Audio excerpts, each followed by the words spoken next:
Sagrajatam Sahagana Raghunatham Vitam Tam Sajivam Sadvaitam Sarvabhutam Parijana Sahitam Krishna Chaitanya Devam Sri Radha Krishna Padam Sahagana Lalita Shri Vishaka Vikamscha He Krishna Karuna Sindhu Dinabandhu Jagatpate Gopesha Gopika Kanta Radha Kanta Namostute Tapta Kanchan Nagorangi Radhe Vrindavaneshwari Rishabhanu Sute Devi Pranamami Hari Priye Vanchakalpa Tarubhyascha Kripa Sindhubhyevacha Patitanam Bhavanebhyo Vaishnavebhyo Namo Namaha Jaya Shri Krishna Chaitanya Prabhu Nityananda Shri Advaita Gadadhar Shri Vasadi Gaura Bhakta Vrinda Hare Krishna Krishna Krishna Hare Hare Hare Rama Rama Rama Hare Hare.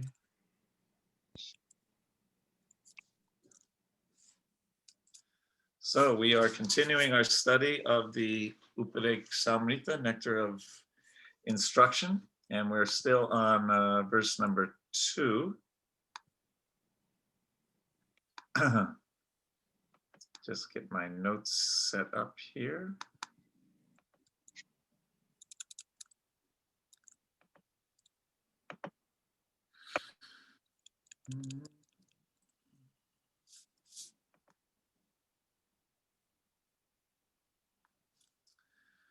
Okay. And there was a request from Murli Sham Prabhu that more additional devotees ask questions, not just the same ones every time. It's fine, the ones that ask questions, that's great, but he wanted to encourage more of you to ask questions. So I'm passing on that information to you. Okay.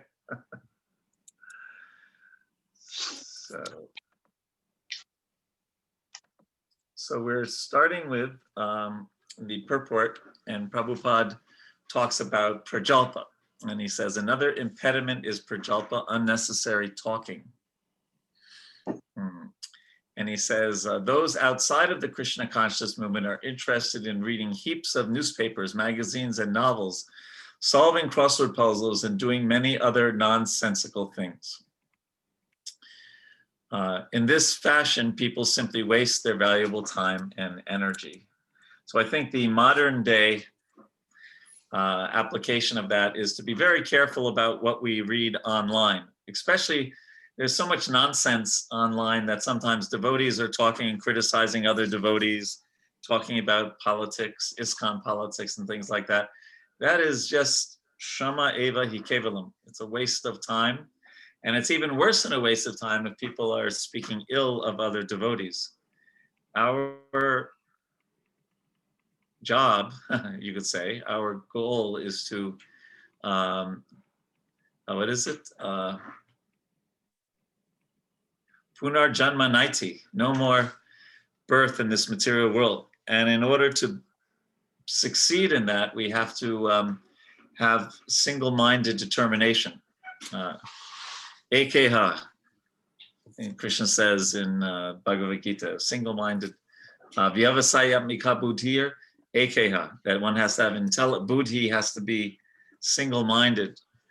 And the distractions of this world are many, but I think in these days they're mainly summarized by this or or the internet. Basically, those are the biggest distractions. And we sometimes use these things as escapes from anxiety, from overwork, from fear, from tiredness. And we just think, oh, I'll just look at Netflix or YouTube or whatever. Of course, we can look at YouTube and look at, go to lectures about Krishna consciousness. But we do want to avoid prajalpa.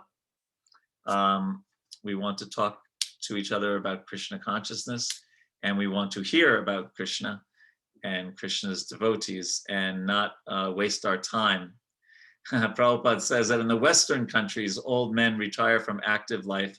They play cards, they go fishing, they watch television, and debate about useless socio-political schemes. And you can tell me, but my experience is that that's also happening in India now. And retired people, you see them just doing, not doing fruitful activities. So we want to avoid prajalpa. Questions or comments about prajalpa?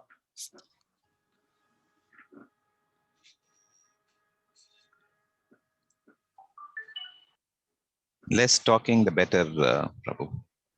Pardon me? Less talking or talking only about Krishna is better. Yeah, or Krishna's service.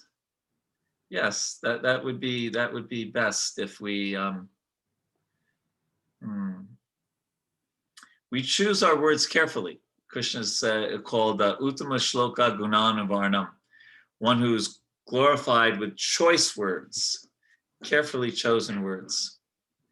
And Prabhupada was very, very against bad language, curse words and things. I don't even know what they are in your language. I know what they are in English, unfortunately, but he was very against that. When he was teaching Peter Burwash, who was a professional tennis player and became a devotee, and he was running a business, and Prabhupada taught him about how to run a business. And one of the things Prabhupada told him is that do not allow your employees to use bad language. If they use bad language, fire them. So he thought that was, a cultured person does not stoop to bad language, bad words. It's not ladylike or gentlemanly. Other questions, comments about prajalpa? Yeah, Prabhu, I have a question. Like often when we are meeting non-devotees for the first time and we start on our preaching exercise or something, in a way we start engaging non-devotees. We often have to start with topics which are not directly associated with the Krishna consciousness. Talk a lot of, let's say, socio-political or socio-economic subjects, and then slowly drive this thing into. One second, I'll just plug this in.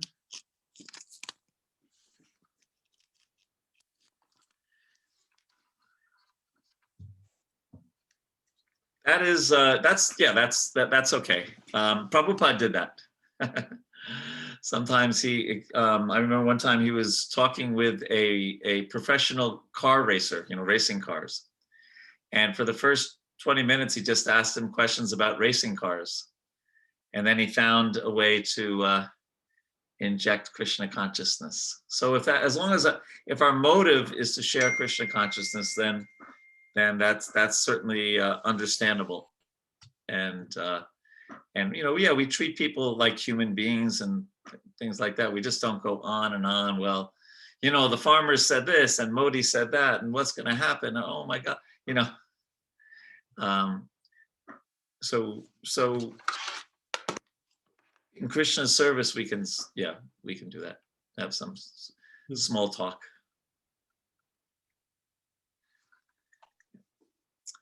Other questions, comments? Hare Krishna, Prabhu. Yes.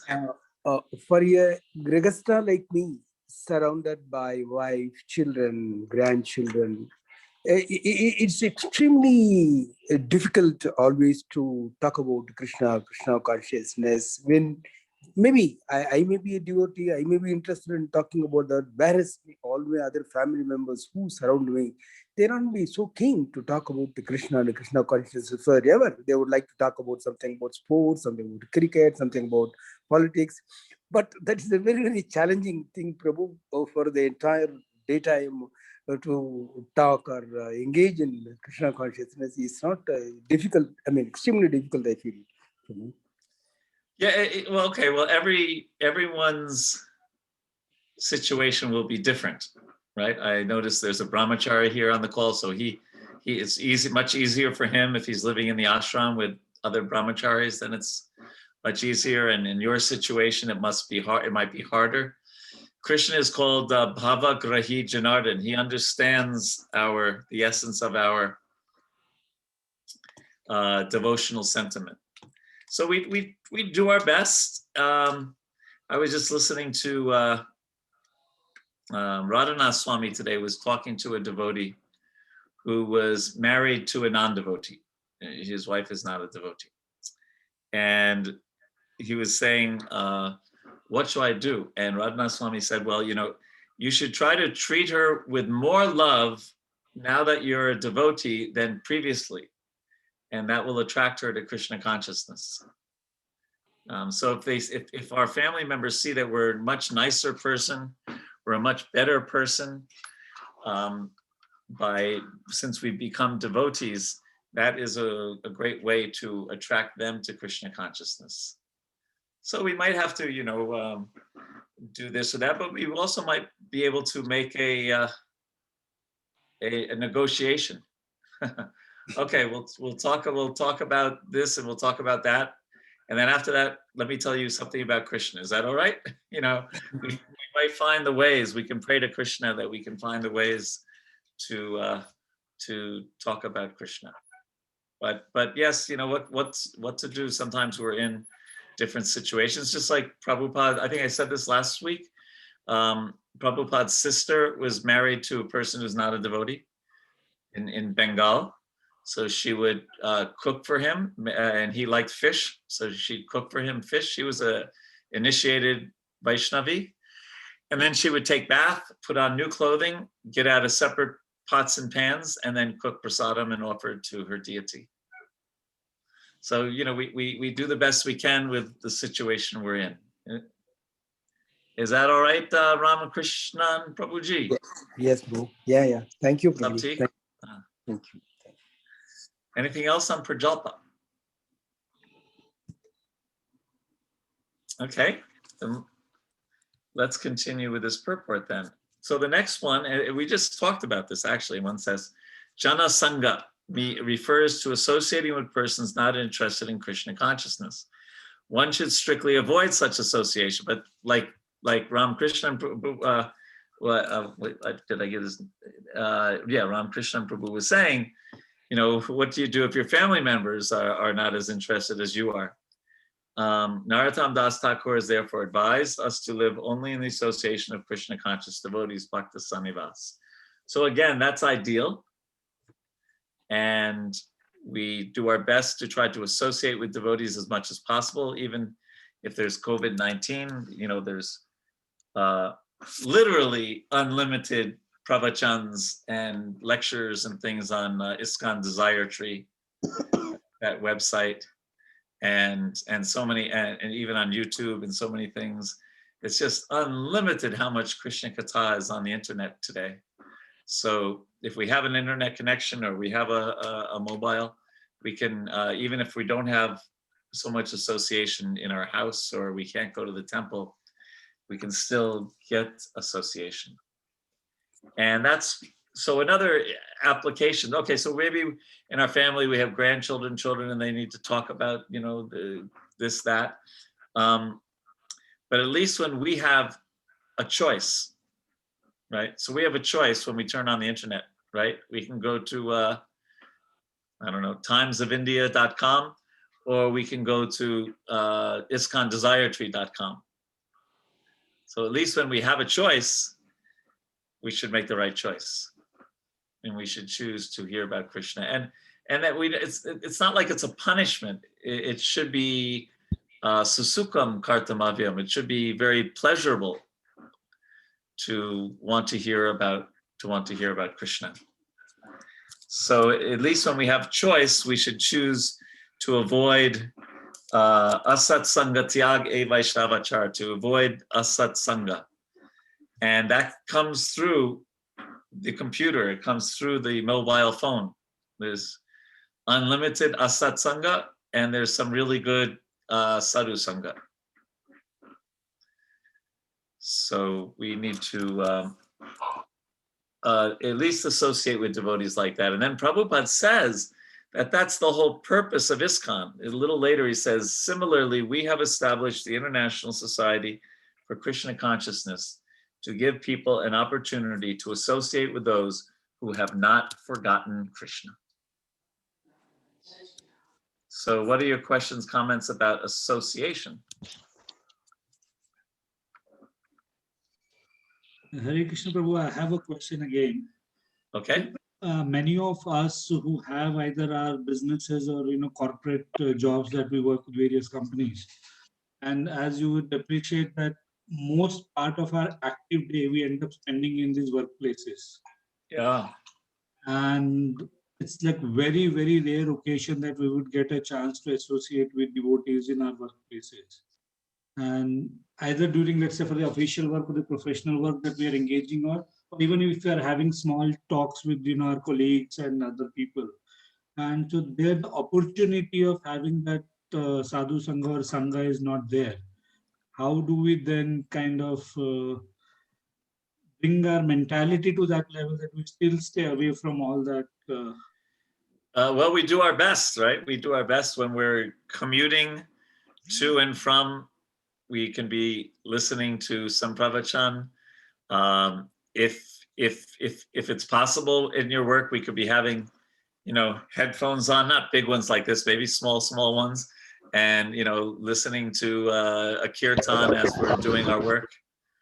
It depends, but the main thing is somebody just went off of mute. I'm gonna mute him. There we go. The main thing is that Krishna can seize our heart, and if we're trying our best, that's all we can do, right? If we're in this situation, it's the same answer as with Ram Krishna Prabhu. We do our best in that situation. I know what it's like, because I'm doing negotiations between two leaders in the government. I can't just start saying Hare Krishna, Krishna, Hare Hare. I sometimes try to think of Krishna in my mind and pray for intelligence to do my job well, but I can't do that. I used to live in Vrindavan where I could do that much easier, right? I was teaching, but I was teaching people about Krishna.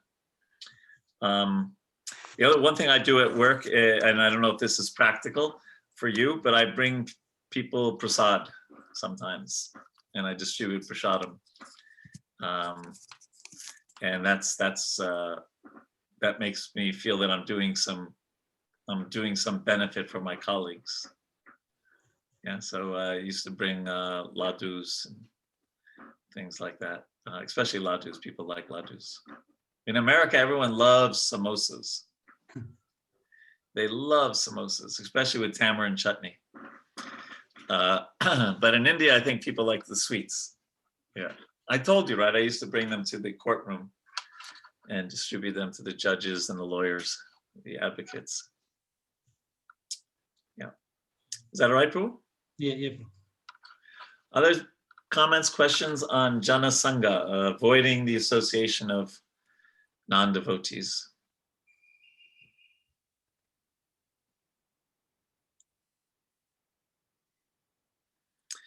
It's very important. You may remember in the Srimad Bhagavatam, I think it was Hiranyakashipu, the great scholar Hiranyakashipu.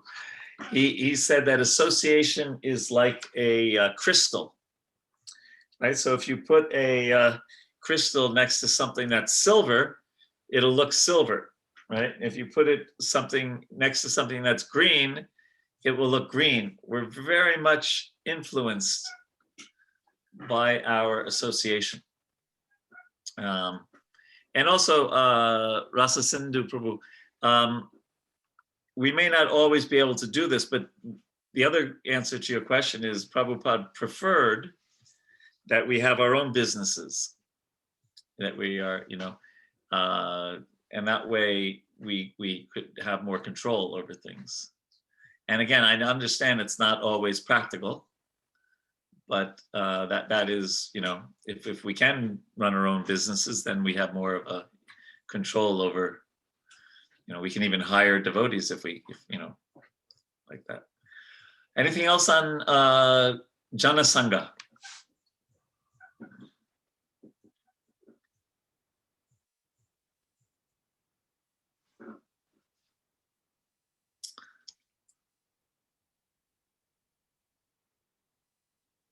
Okay, in the chat it says, we may have very close friends. We have tried a lot for them to become a devotee, but they don't want to.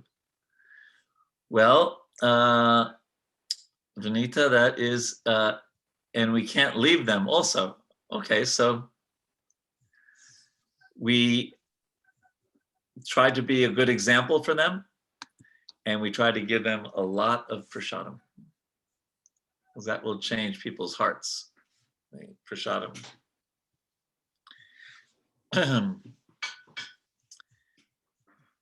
And if they're really a good friend, they will at least tolerate us talking to them about Krishna sometimes. If they're really a friend, right? A really close friend will show at least some interest in what we're interested in.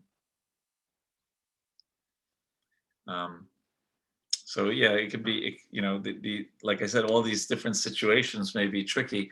So they don't have to necessarily become a devotee, but they can still, maybe, you can still talk about things that may be favorable to Krishna. It's not that everyone's going to become a devotee.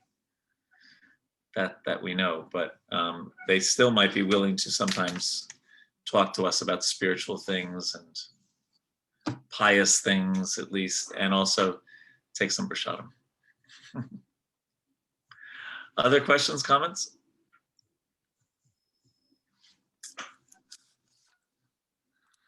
Okay, Hare so the next, oh yeah, go ahead. Yes. Hare Krishna. Hare Krishna. Prabhu, can I ask you a question? That is a question. You want one more? Prabhuji, see, two things actually. Sometimes, Okay, one at a time. yeah, sometimes we see or we notice that devotees, when they get too close to each other, two things tend to happen. One is they start talking casually about other devotees.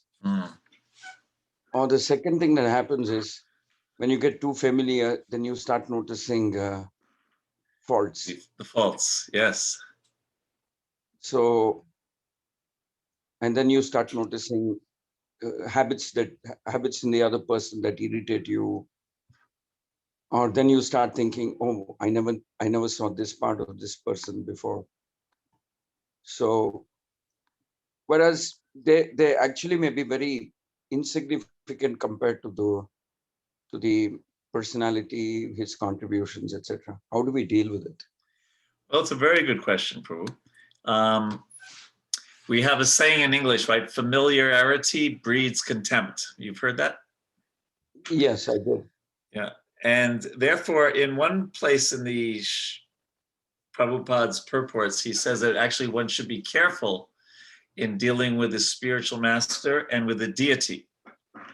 Because in both situations, you might start just becoming so familiar. If you're a pujari, you may be, you're just every day doing it. And then you think, okay, well, I can maybe listen to the news while I'm dressing the deity, or, whatever, or be a little more casual. And similarly with the spiritual master, we might start thinking the spiritual master is an ordinary person. So we have to be careful, and because friendships in Krishna consciousness, are you talking about someone who's a superior or someone who's an equal? Mostly equals, Prabhu. Okay. Because you tend to relax and drop your guard when you deal with equals. Yeah. Well, so we are supposed to have great friendships with equals, right? It's very important. What was it? Wasn't it Ramachandra who was very good friends with Narottama Das Thakur? Right? And yeah. he even included him in that one bhajan. and they were such good friends. And I have seen, I remember Tamal Krishna Maharaj and Giriraj Swami, they were such good friends. They were like, best friends. Mhm. And we see that, we see senior devotees, like your good self, when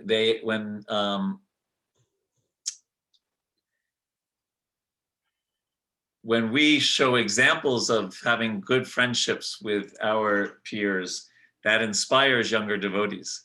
And when younger devotees see older devotees fighting with each other, that disinspires them, uninspires them. So you're bringing up a very important point, that we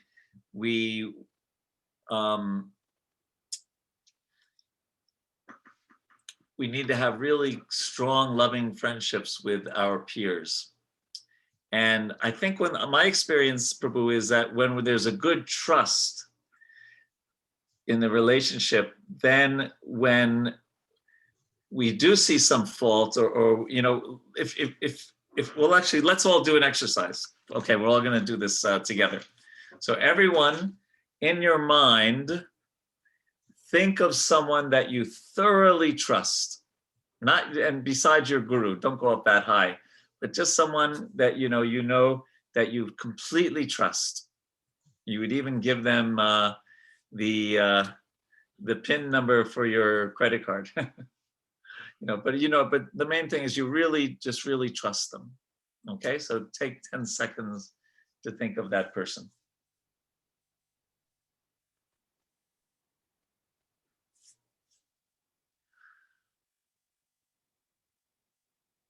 Okay, now think of someone that you really do not trust. You don't trust them at all. You just don't have any trust in them. And think of that person.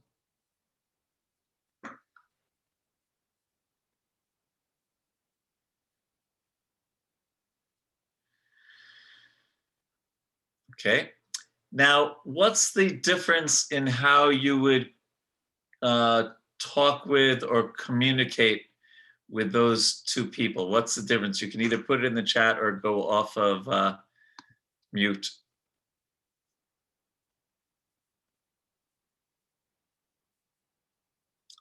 What's the difference in communications between those two people when you're talking to them?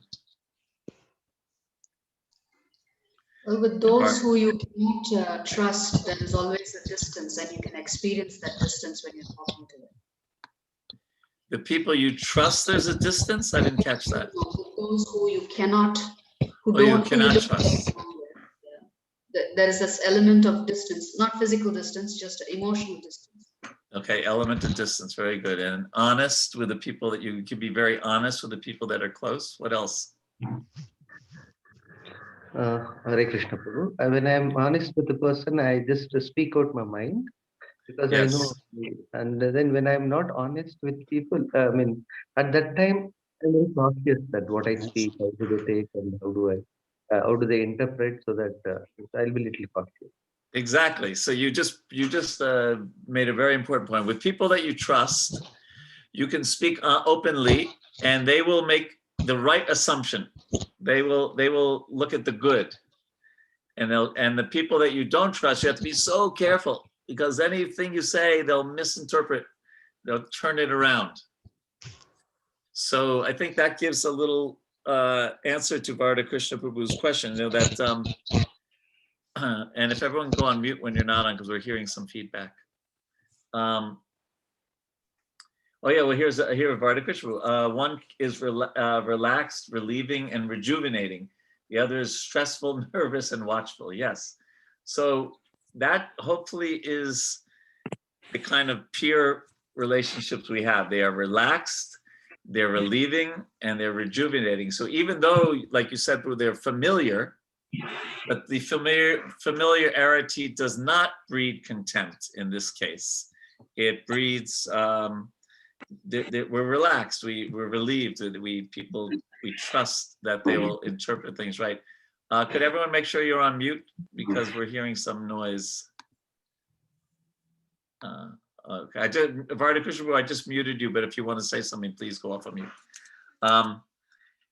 So this is such a good question. So we want to have trusting, loving relationships with our peers, and not have familiarity breed contempt.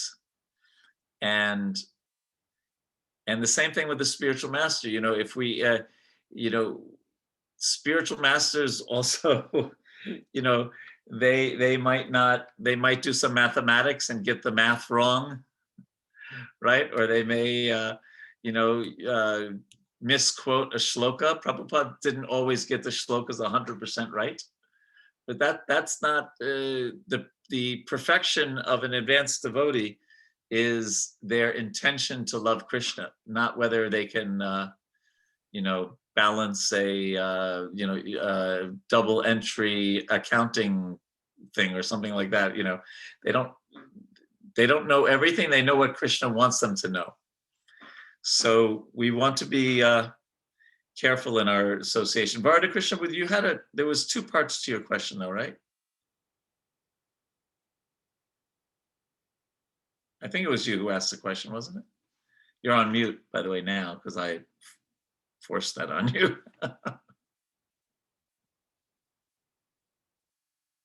Okay. Yes, Prabhu.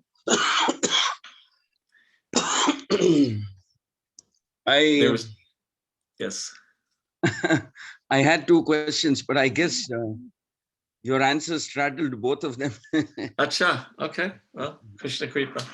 Okay. So, thank you so much, Prabhu. Okay, now let's go on to a very important point. Let's see, I see here, Pranavalabha says, devotees are always try to raise our consciousness and increase our faith in Guru and Krishna. They are so tolerant. Yes, thank you. Thank you for that nice point. So now we're going to talk about a very important point about niyamagraha and niyamagraha, long A and short A. And Prabhupada writes, accepting some of the scriptural rules and regulations for immediate benefit as utilitarians advocate is called niyamagraha. And neglecting the shastric rules and regulations that are meant for spiritual development is called niyamagraha. The word agraha means eagerness to accept, and agraha means failure to accept. So I find that explanation a little hard to fully understand, but I found other places in Prabhupada's writings that I think describe it very nicely. So this is from a Bhagavad Gita class that he gave back in 1966. And he says, niyamagraha means simply to stick up to the rituals. Just like people in every religion, there are some rituals. In our Hindu religion, the people are advised to observe some ceremonies. In every religion, the same system is there. They go to the temple, they go to the church, and the Mohammedans, they go to the mosque. And similarly, there are different systems. But if one is simply sticking to the system without seeing how much progress I am making in my life, then that is waste of time. This is called niyamagraha, simply observing the ritualistic rules. So there's a beautiful verse in Nectar of Devotion that explains the goal of sadhana. And it says, Smartavya satatam Vishnu vismartavya najatu chit sarva vidi nisedasyor etayor eva kinkara. That always remember Krishna and never forget Krishna. That's what sadhana is all about. And all the vidya nishedas, all the do's and the don'ts are kinkaras to the servants of that principle. So sometimes we think, oh, I'm doing this ritual, I'm a very good person. I always say Achman before I chant Gayatri or this or that. I am so pakka. And then when I'm chanting my Gayatri, my mind is all over the universe and I'm not thinking about Krishna at all. So that's, but I'm doing the ritual very good. I'm doing the Achman very nicely. I put on tilak, so pakka, you know, like that. I know I tie my dhoti just like the South Indian brahmanas. You know, so we have to be careful that we it's like, you ever heard that saying, the operation was successful, but the patient died. So the essence is to be Krishna conscious, and the rituals are okay as long as they're serving that principle. But sometimes we can get so caught up in the small things that we forget what is it? You can't see the forest from the trees. We get caught up. So that's niyamagraha. Just forgetting the whole purpose behind what we are doing. And niyamagraha is saying, anyway, the rules and regulations, they're not very important. So it's like two sides of the same coin, right? You either forgetting the rules or doing the rules, but forgetting the purpose behind them, right? So we should be, for example, when we pick up our japa beads and we're chanting Hare Krishna, we should not just mindlessly do it, but we should remember Krishna and his name are non-different, and therefore chant with the desire to connect with Krishna. And similarly, like Bharata Krishna was saying, when we're associating with devotees, there's a purpose behind associating with devotees to get to witness their sincerity and their Krishna consciousness, to become inspired by that, like that. Sometimes we also may try to show off, right? Someone comes to our house and we have a big tulsi plant, and everyone's they are so advanced, they have such big tulsi plant. So we don't want to try to show off either, like that. So there's different parts of niyamagraha and niyamagraha, and we should always remember the purpose behind all the different activities that we are doing.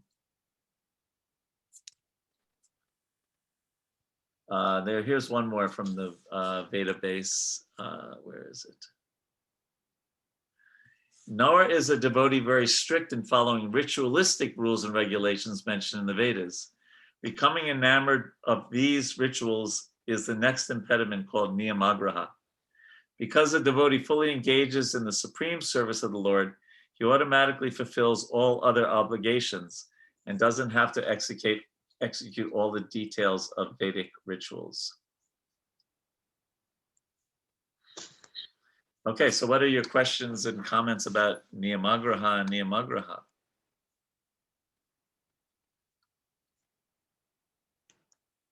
Yes, and we're hearing, yes, Hare Krishna Prabhuji. Best is always have the spirit in the ritual, yes.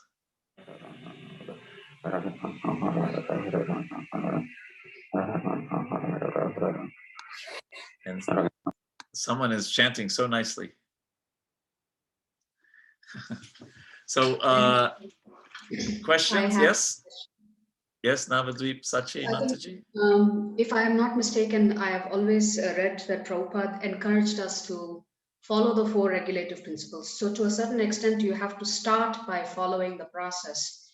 And the hope and prayer is that as you're following the process, that your consciousness will get purified, and therefore you understand the purpose behind the rituals. But even when we are preaching to new devotees who may come into contact with Krishna consciousness, to a certain extent, we tell them chant. And they have to trust the fact that the chanting will yield results. So to a certain extent, it begins with rituals, but over a period of time, you understand it is really not the ritual that is important. Well, Mataji, we have to define what we mean by ritual. Yeah. Okay. So chanting is not a ritual. Right. It is the Yuga Dharma. Even the 4 regulative principles, we're not referring to those. We're referring more to Vedic things. You shouldn't step on someone's shadow, and when you pass water, it should be done like this, and there's so many different rules and regulations there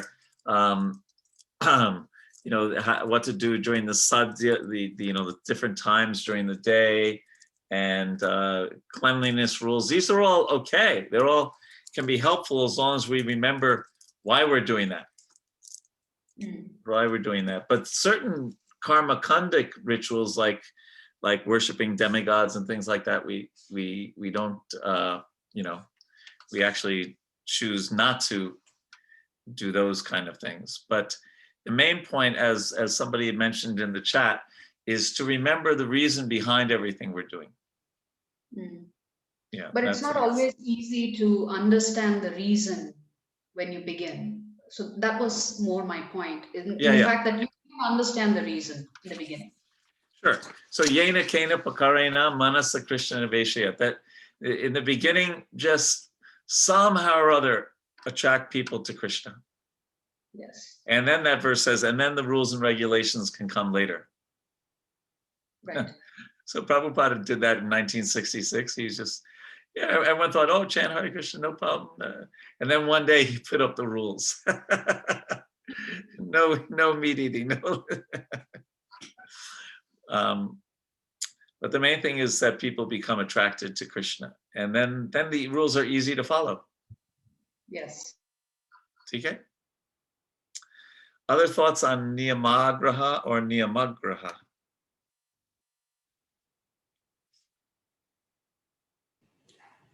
Hare Krishna, Prabhu. Yes. In the purport, Srila Prabhupada writes, those interested in Krishna consciousness should not be eager to accept rules and regulations for economic advancement, yet they should very faithfully accept scriptural rules and regulations for the advancement of Krishna consciousness. Right. In the 70s and the 80s, when we interact with the devotees who started practicing during that time, there was a deeper sense of giving one's life to Krishna and setting aside whatever the pursuits for economic advancement, so to say. So this statement was in one sense followed to the T by devotees in the 70s and the 80s. Now, when we come to this current generation, it seems that, okay, ensure that you have some basic standard of living and at least follow some basic stuff. So the degree of surrender and utility. You just went on mute, Prabhu. Shamkun Prabhu, you were on mute. Yeah. Oh, yeah. Yes, Prabhu. Sorry, but something happened here. Koi baat nahi. It seems that the degree of surrender has changed. And so the notion of niyamagraha has changed in the past 30, 40 years also. Whereas it would have been considered agraha this way, 30 years ago it's considered agraha this way. Very interesting sociological research. Of course, there's, what is that saying? Different shloks for different folks, right? So, like, for example, we have this devotee, Subandhu Govinda Prabhu, and you see he's wearing saffron. And so he has we all have the same dharma of becoming Krishna conscious, but he has, let's say, a different dharma than, I'm assuming, I might be wrong, but Shamkun Prabhu, are you married? Yes, Prabhu, I am. Yeah, so you and he are in different ashrams, so different expectations. We could go on talking about, trying to analyze this for hours, but the beauty of the teachings of Lord Krishna is at different stages in our life, we will have different emphasis. So in an ideal, Varnashrama life, someone is like Subandhu Govinda Prabhu and fully dedicated to the mission and fully getting trained up and learning shlokas and absorbed, as Prabhupada writes, in Harinam Anukirtanam, in hearing and chanting about Krishna. And then for many of us, or maybe most of us, at the age of 25-ish or around that time, we take up household life. But we've been this is the ideal, Shamkun Prabhu. I realize, as as Navadvip Sachi Mataji is saying, not everyone comes so early in their life, right? And then they're grihasta, they do some economic development, they have a wife, they have some children, they bring up the children in Krishna consciousness, and by the time they're around 50, the children are now doing their own thing. Hopefully they're financially stable. They went to university perhaps or college, and then vanaprastha life is there, and hopefully we saved some money aside so that we may not have to work so hard, or maybe not have to work at all, and we travel with our wife to the holy places, and we absorb ourselves, and we start getting back to where we were before we were married in some ways. And then for some of us, we take sannyas, and our wife is now under the care of our elder son, and we're fully dedicated. So in the early days of ISKCON, we didn't have that full, we mainly had brahmacharis and a few really dedicated grihastas. We didn't really have much of a congregation. Yeah, even in India and in America, when there was a Hindu person came to the temple, we didn't know what to do with them. We were like, just, Mr. Sharma or Mr. Agarwal, and we just Hare Krishna, and then we go try to find a young 19-year-old person to preach to. So in one sense, now we have much more of a full picture of the different ashramas. Even for myself, I was a brahmachari for 12 years. And I did everything backwards a little bit. The brahmachari for 12 years wasn't backwards, but then I was married, but living a very renounced life. I was in Vrindavan and just doing seva. And now, then a little later, I started working for the government of India, and now I work for the government. So I kind of went brahmachari, vanaprastha, grihasta, a little backwards. But so in our society, as long as we always have some good pakka sannyasis, then everything will be okay, because their job is to make sure we don't get too comfortable. And we keep a little bit on the cutting edge, and don't just think, oh, now everything is good. Oh, my wife is such a good cook. We have nice prasad, Hare Krishna, and then, oh, Hare Krishna, Hare Krishna, Hare Krishna. But, we invite a sannyasi to our house, and he says, Pungsastriyo mitini bhava metam tayora ho hridaya granti mahu aho grihakshetra sudapta vitaya janasya moho yamahamameti. So hopefully we're going in the direction of having a more full society. I hope that's the answer to your question, Shamkun Prabhu. Yeah, thank you. DK? All right, so, other things on Niyamagraha or Niyamagraha. But I liked your analysis very much, Shamkun. Very intelligent.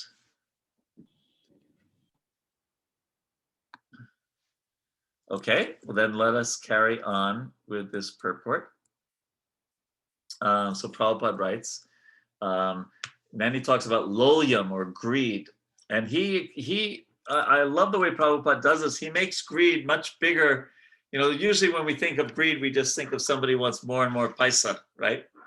They have 10 crores, they want 20 crores. They have 20 crores, they want 100 crores. They're just more. But Prabhupada expands this. He says, desires to expand the mind by perfecting mystic yoga, merging into the existence of Brahman, or attaining whimsical material prosperity are all included within the category of greed. So,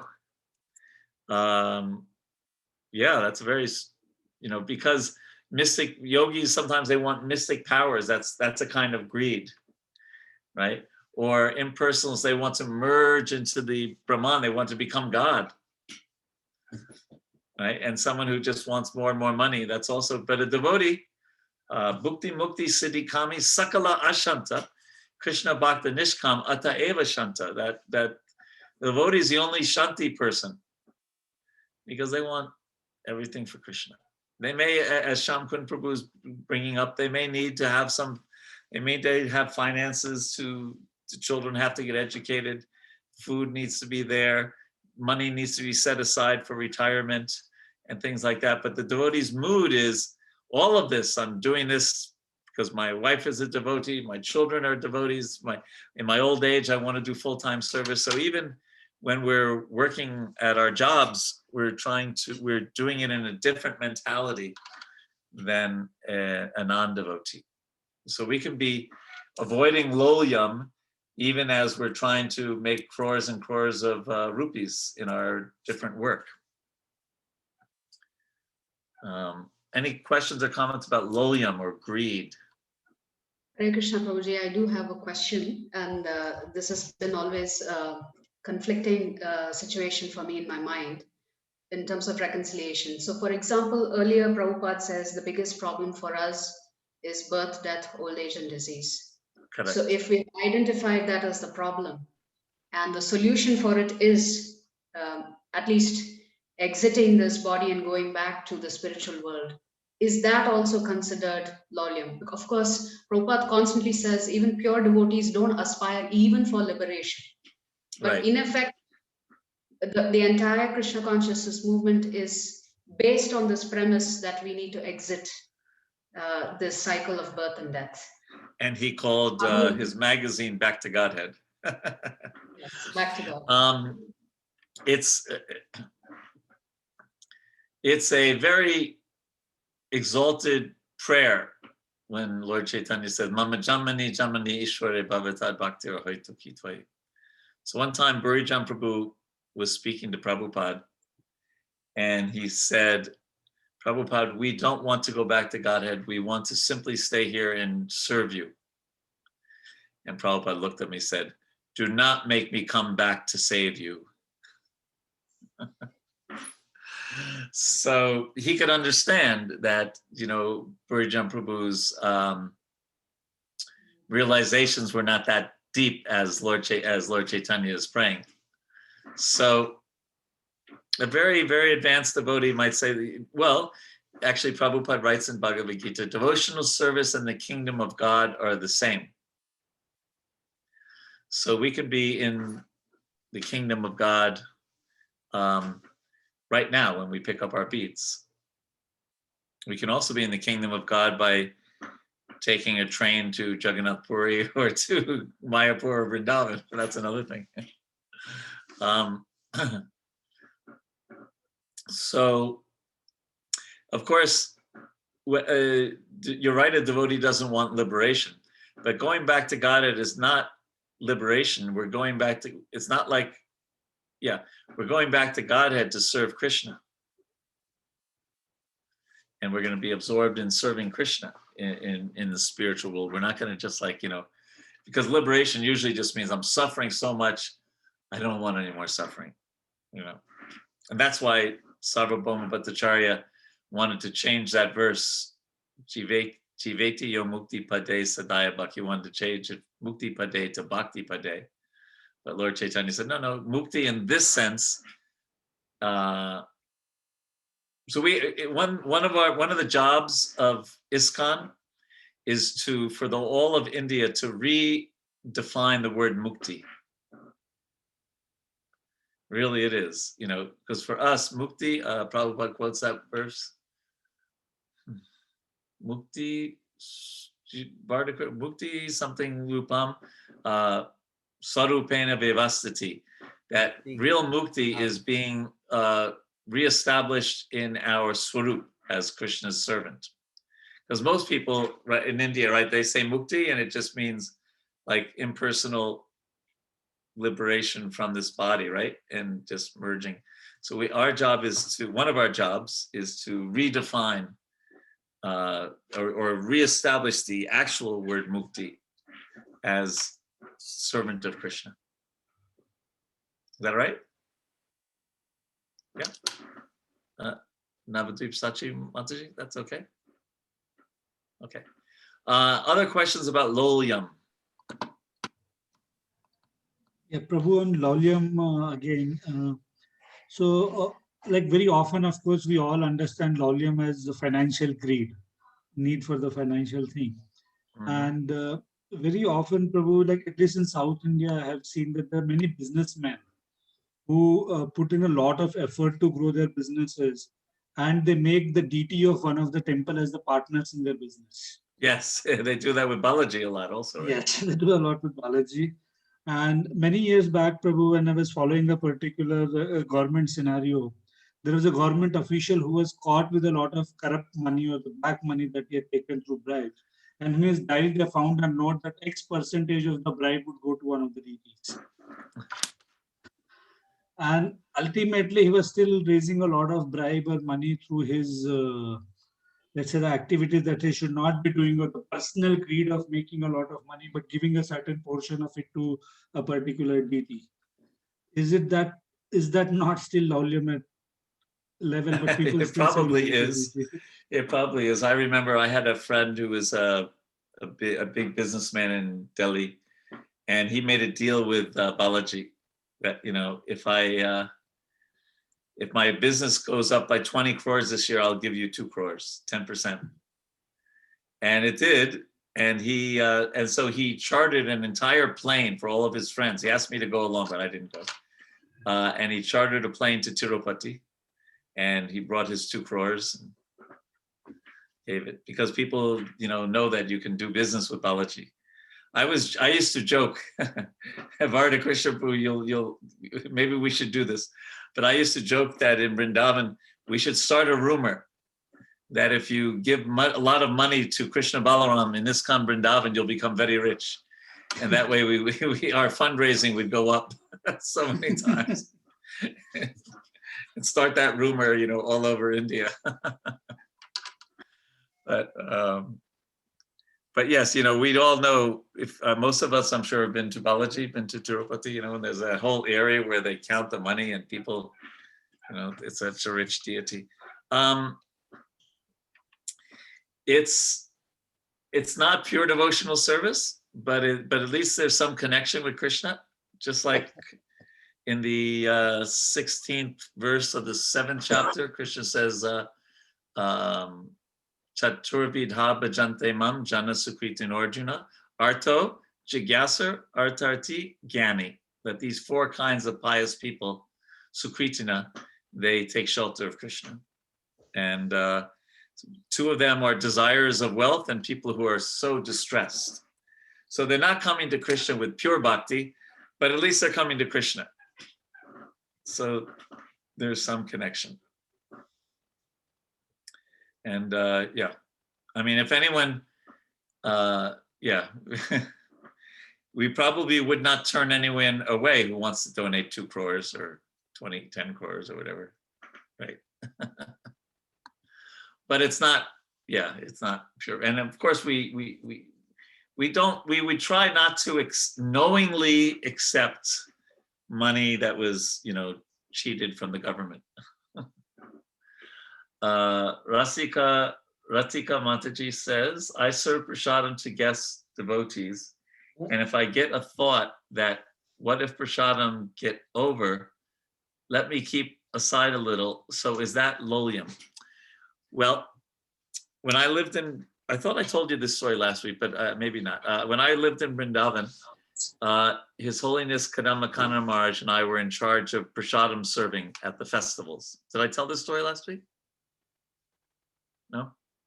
No. Yes, ma'am. Yes, Prabhuji. I Of did. setting aside plates for devotees who were serving. Yeah. Okay, so you remember. Yeah, so we thought it was practical. You know, obviously, if someone is a great devotee and they can serve prasadam lovingly, and if there's nothing left, no problem, they're happy. At least, but most of us are not on that level. So better set something aside and then serve prasadam with all love, all affection, all good consciousness.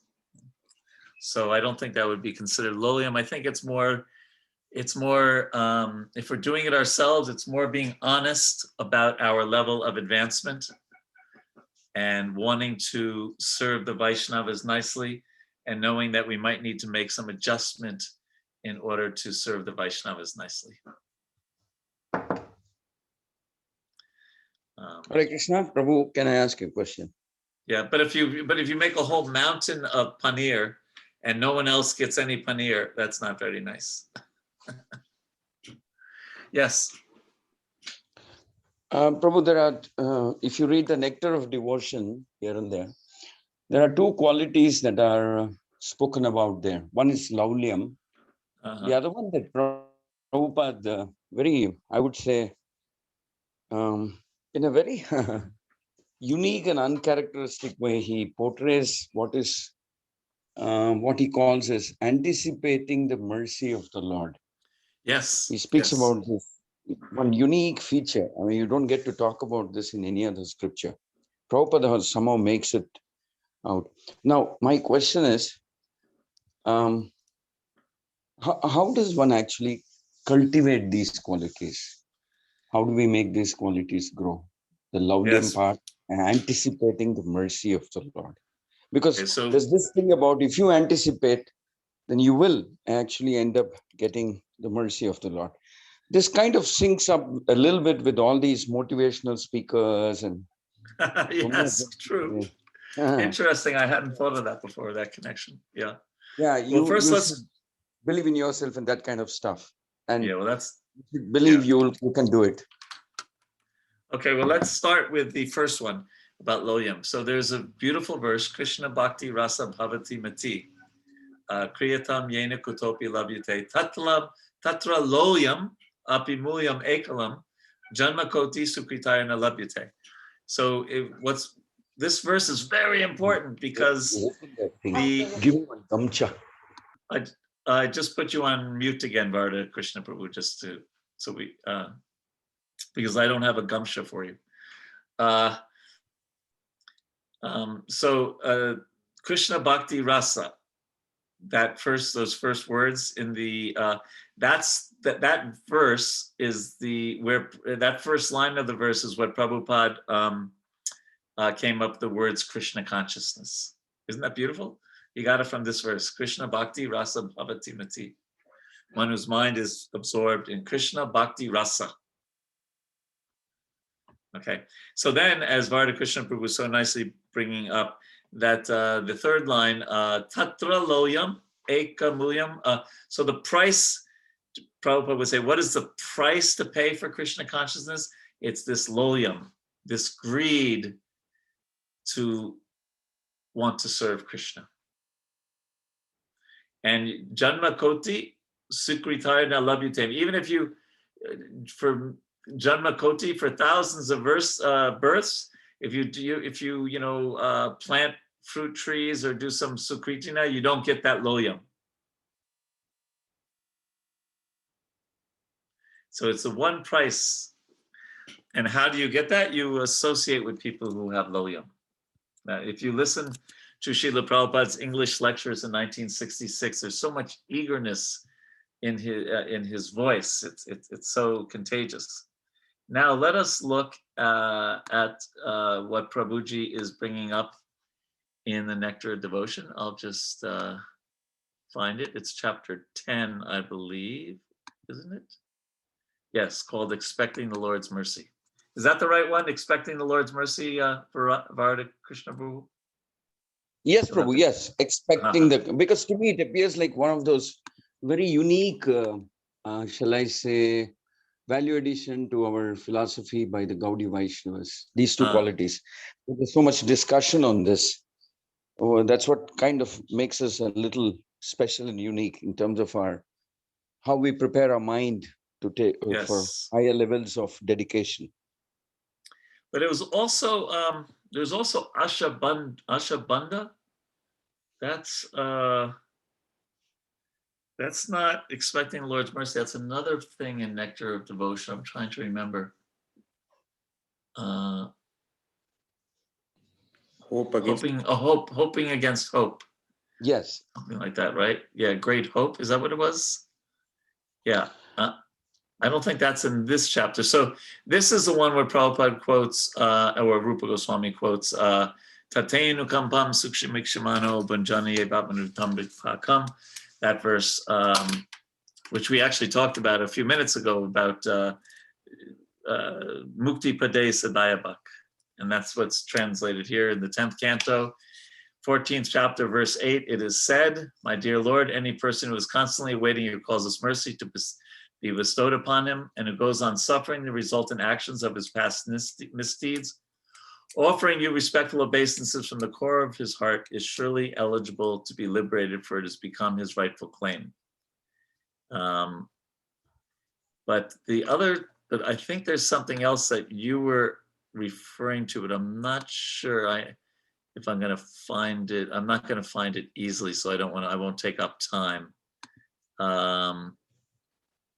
But I'll look it up for next week. Asha Bandhu, hoping against hope. But your point is well taken, that we are taught by Rupa Goswami to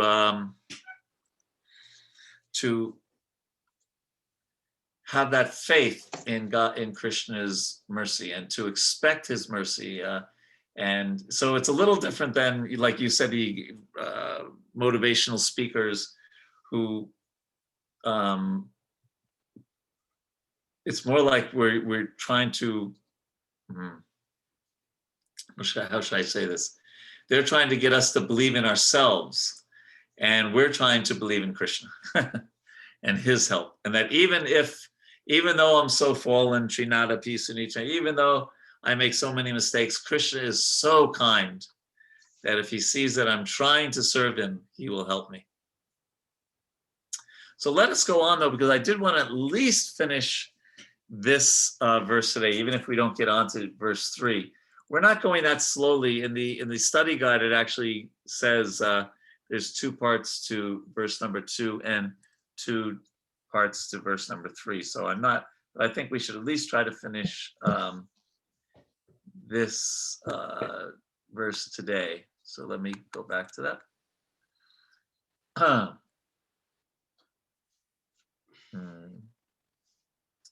And Prabhupada says that modern welfare waged between capitalists and communists is due to their avoiding the advice of Srila Rupa Goswami regarding atyahara. And he says, opposed to these 2 philosophies, the Krishna conscious ideology states that all wealth belongs to Krishna. Thus, unless all wealth comes under the administration of Krishna, there can be no solution to the economic problem of mankind. So ashes to ashes, dust to dust. We come into the world with nothing. We leave the world with nothing. But I know I'm talking to a lot of grihastas, and so for myself, I want to retire and move to Govardhan and do my service out of Govardhan. But I'm still working right now to accumulate a little more money so that I can be Shanti when I'm in Govardhan. Right, so we have practical considerations like that, right? That we want to set aside some money. Rupa Goswami set aside money also for his retirement. And his retirement was taking sannyas. So we are practical like that, but still we understand in our hearts of hearts that even this, having some money for our retirement, that money is Krishna's. It's not mine. And we see that everything is ultimately, Bhoktaram Yagatapasam Sarva Loka Mahesham. Krishna control owns everything. He owns everything. So we want to develop that consciousness. And then Prabhupada ends this verse with 2 wonderful paragraphs. I see in the chat that there is a question, is seeking atonement lolyam? I don't think it's lolyam, but if we mean atonement, meaning, remember we studied about atonement in the first verse?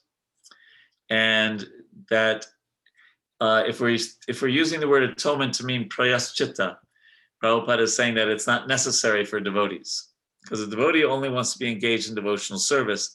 The devotee is not concerned so much with negating or neutralizing his or her sins.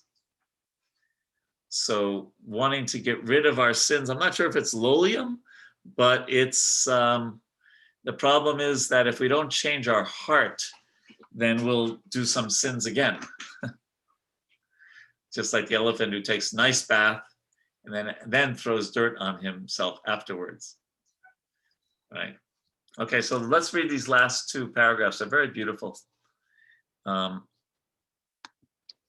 When human society gives up these elementary faults enumerated by Srila Rupa Goswami, Atyahara, etc., all enmity means like anger, will cease between men and animals, capitalists and communists, and so forth.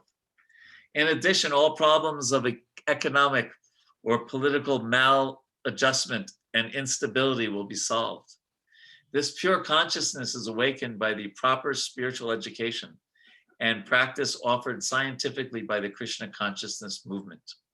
This Krishna conscious movement offers a spiritual community that can bring about a peaceful condition in the world. Every intelligent man should purify his consciousness and rid himself of the above-mentioned 6 hindrances to devotional service by taking wholehearted shelter of this Krishna consciousness movement. So what are your questions or comments about this points or anything we've discussed?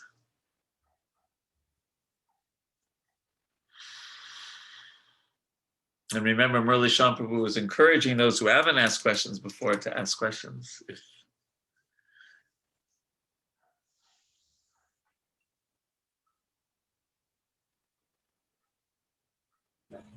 Hare Krishna, Prabhuji. Yes.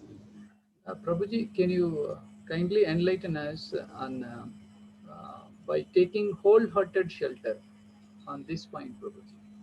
Can you just focus and enlighten us? What is wholehearted shelter? Well, what do you think? What would wholehearted shelter look like? If you were going to take wholehearted shelter of ISKCON, what would that look like?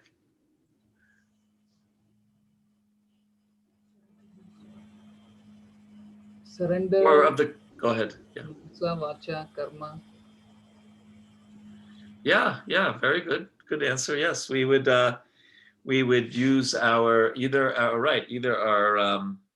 our time or our money or our energy or our land or whatever, in the service of Krishna. And wholehearted also means without hesitation, without doubt. Remember we talked about doubts? Without having doubts, without having other interests. And also it means that we offer our seva with bhakti, not that we're doing it just like work, but we're actually offering our seva with our heart. So there's a lot of, there's a wonderful question. There's a lot to doing something wholeheartedly. It's using all of our energy, our intelligence, our mind, our senses, without no hesitation, no doubt, just Krishna, I'm yours. What can I do to serve you? What can I do to serve the Vaishnavas?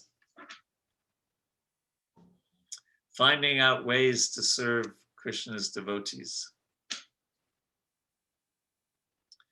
One year at the GBC meetings, we had this, we came up with this idea of Agyata Saka, your unknown friend. So we put all the names of the GBC members in a hat, in a bowl, and each person would pick out a name. And they had to find out ways to serve that other GBC member in ways that the other GBC member wouldn't know who did the service. So sometimes there would be, their shoes would be set up so they could just walk into them. Someone would go back to their ashram and see hanging on the door some Mahaprasadam. And in different ways, they found ways to serve one another.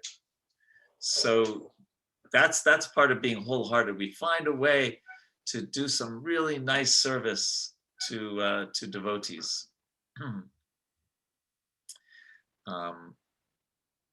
And we know from this verse what not to do. That's what's, this verse, don't offend devotees. One of the biggest don'ts. And we have the 10 offenses, all those don'ts. And Bhaktivinoda Thakur says, for each one of the don'ts, there's a do. So the first offense is to blaspheme devotees. So what we should do is glorify devotees. Second offense is to consider the names of the demigods equal to or independent of Krishna. So the do is to understand the glories of Krishna's name. The third is to disobey the orders of the spiritual master. So the positive part is obey, follow the spiritual master's instructions. The fourth, we should glorify the Vedas, etc., like that. So there's positive things in Krishna consciousness. But thank you for that question, because it helps us think about how we can try to become more wholehearted. Right now, we still have some kripana, we still have some envy, we still have some hesitation, but we want to try to come to the level of opening our heart and letting the bhakti flow. Is that all right, Prabhu? Who asked that question? Yes, Prabhu. Thank you, Prabhu. Hare Krishna. Other questions or comments?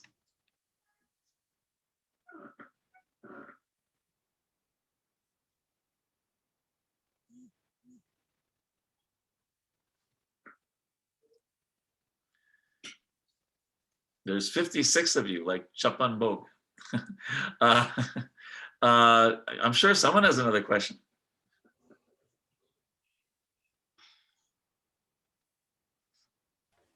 Hare Krishna Prabhuji, Dhanwas Pranam, this Premdata Chaitanya Das Prabhu. I have one question, Prabhu, regarding a little bit what you already told was about retirement. So most of us are grihasthas, so I don't think we have still, at least I'm talking about myself, that we have reached that stage that where maybe like, as you told, like Brahmachari, like Subandhu Prabhu, who has totally dedicated himself.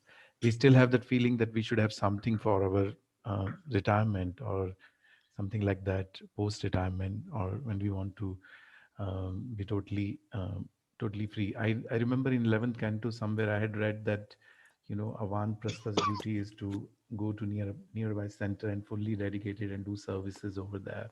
And some of the purports I've read. But still we would have to have still our wife or maybe children dependent, or even if they are independent. So how is that also comes as a volume and it's not complete surrender to the Krishna yet? No, a common theme we've had, Prem Datta Prabhu, today is how to apply the principles to our individual situations, right? And it's not always so easy. We don't live in the traditional Vedic culture where everything was so simple. And if you were a Brahmin, you didn't have to worry about paying an electric bill. Just by, you doing your teaching, you get some dakshina and subtik. Nobody's going to let you starve as a Brahmana, right? Or whatever. So we have to apply things practically to our situation. And we just want to make sure that we're being honest with Krishna. If we're setting aside some money, that's understandable. Rupa Goswami did it. So he right? So we can do it. We just want to do it in a way that that's honest. So like I said, I if I had X amount of more dollars, I would quit my job tomorrow and be on the next airplane to Govardhan once I get my vaccine, right? So I'm, so we do have to be practical. I had a professor once who said, it's okay to have your head in the clouds as long as your feet are on the ground. And Prabhupada made so many adjustments, so many adjustments. And when he was talking to individual disciples, he would make very specific adjustments for their specific situation. So we can consult with senior devotees. We're so lucky that we have devotees like Varda Krishna Prabhu and Murli Sham Prabhu in our temple here, very seasoned devotees, and to get some guidance. And then we just have to be practical and honest with Krishna. And make sure that whatever we're doing in our life, we're trying to focus energy on Panchanga Bhakti, on chanting Hare Krishna, studying Srimad Bhagavatam, associating with devotees, worshiping the deities, and either living in a holy place or making our home a holy place. So as long as we keep those in the center, I know Prem Datta Krishna will give you intelligence on how to do it. But Prabhupada made, he made arrangements for his children, you know that, right? He had, and his wife financially and things. He did things properly. My hope is that my son will become very rich. Then I don't have to worry about anything. I hope the same, Prabhu. No, but it's funny. I only have one child, a son, and practically from when he was 5 years old, I used to always tell him, and he really has this very deep in his heart that you always have to take care of your mother. That for her entire life, your number one dharma is to take care of your mother. He understands that very clearly.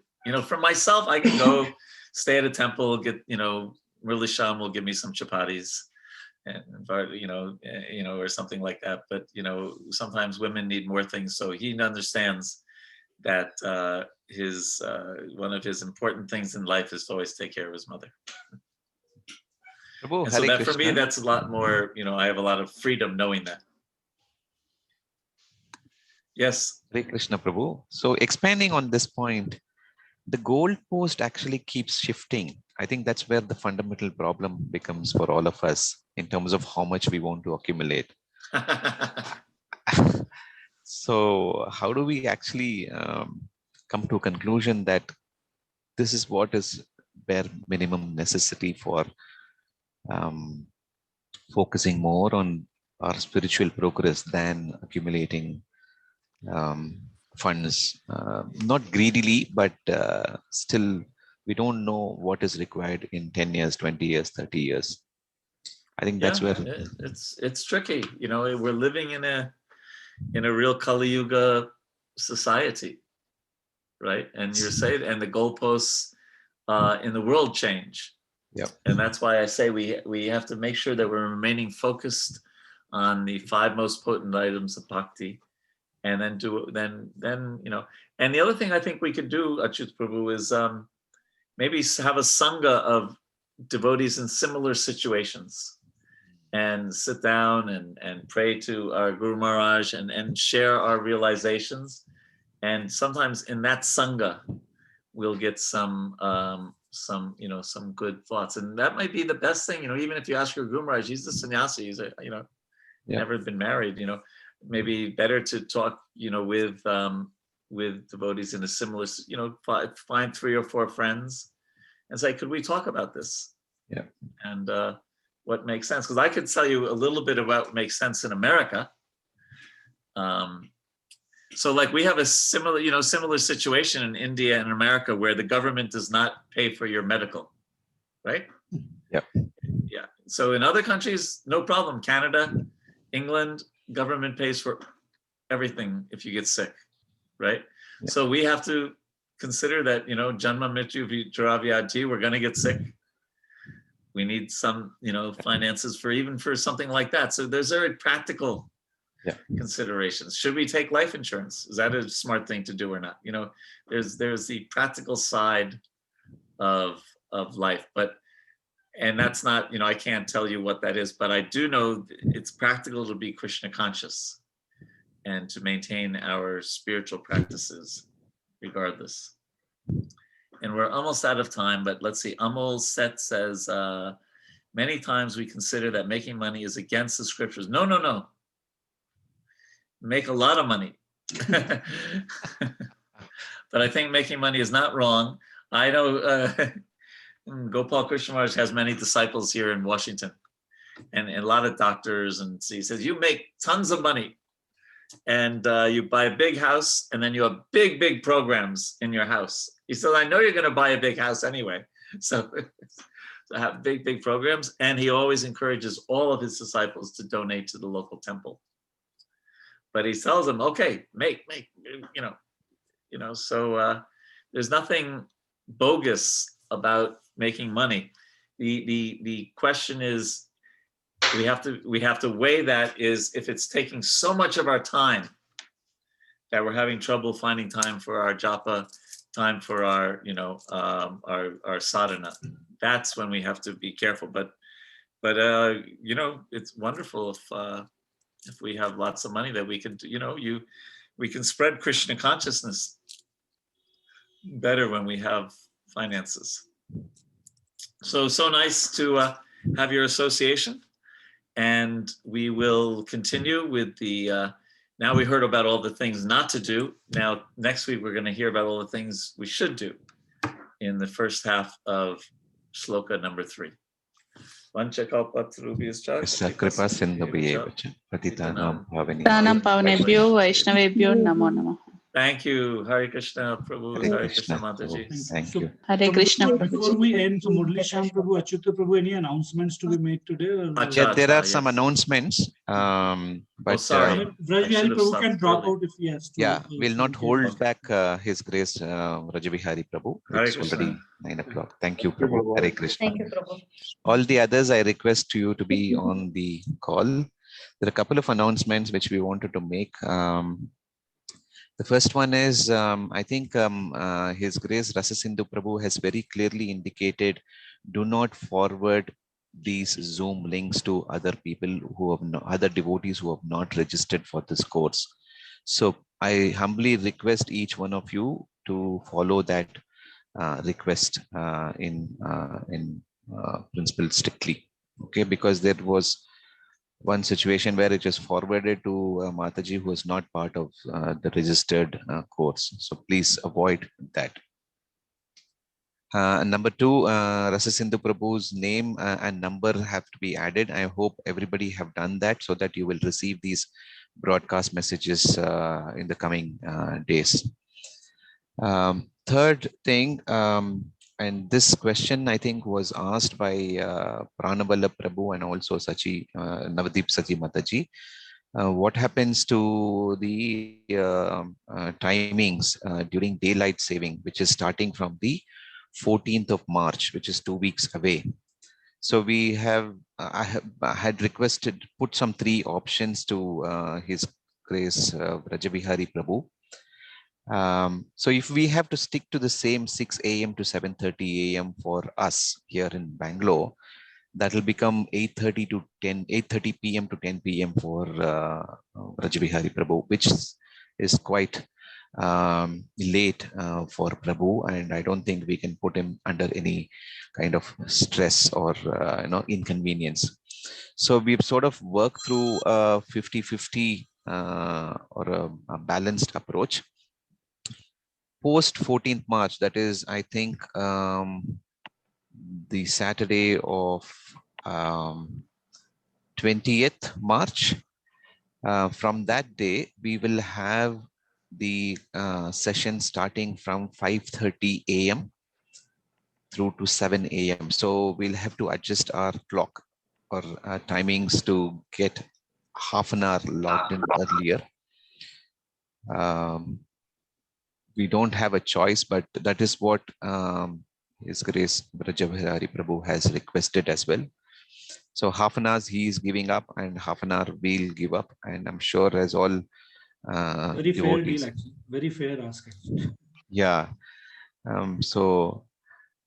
He's accepted for half an hour this side, which still is actually 9:30 for him in the night. So he's adjusting. So I request all the 75 participating devotees to make those adjustments, mentally prepare ourselves to be ready for that session on the 20th of March onwards.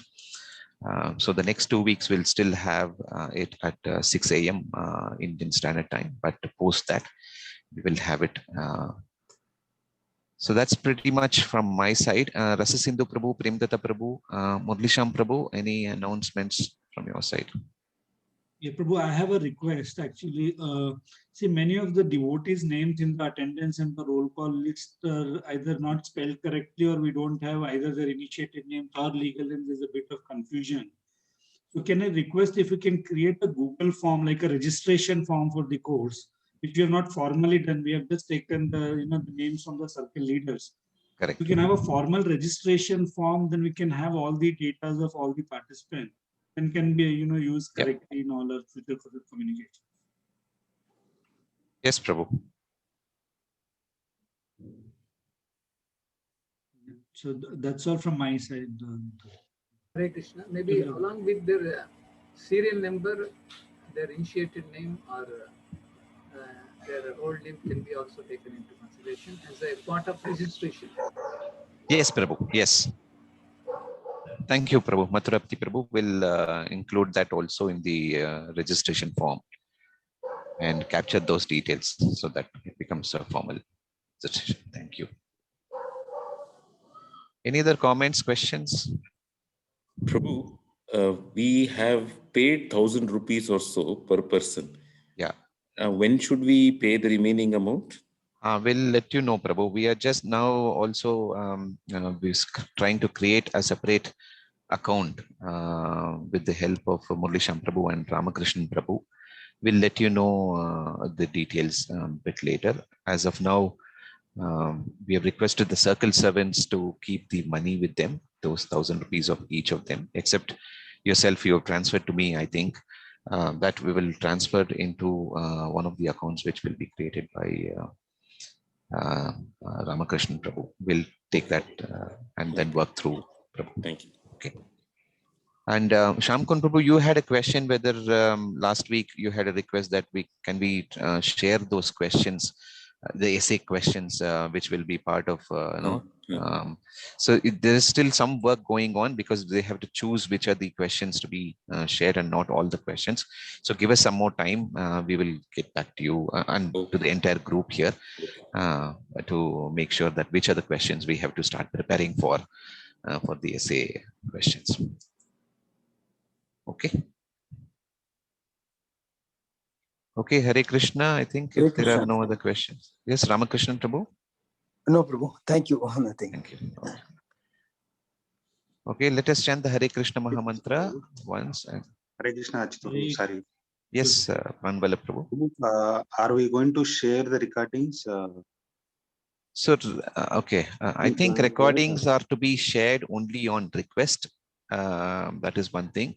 See, and to be honest, Prabhu, it should not become a habit that people can miss and then they feel that, okay, anyway, there is a recording. We will hear from that and things like that. So that's the intention, and not to avoid sharing. So if there is genuine reason for devotees to request for the recording because they want to hear it again, make some more points and things like that's fine. But that is not a alternative for not attending the classes. That's the whole idea. Sure. Okay. So on request, if you ask Rasasindhu Prabhu privately, they will share the. Those who have attended the session, I think they have been permitted. Yeah. Yes. Okay, thank you. That's a good question. Any other question? Okay, if no questions, let's chant the Hare Krishna Mahamantra once for all our spiritual progress. Hare Krishna, Hare Krishna, Krishna Krishna, Hare Hare, Hare Rama, Hare Rama, Rama Hare Hare. Thank you very much. Hare Krishna.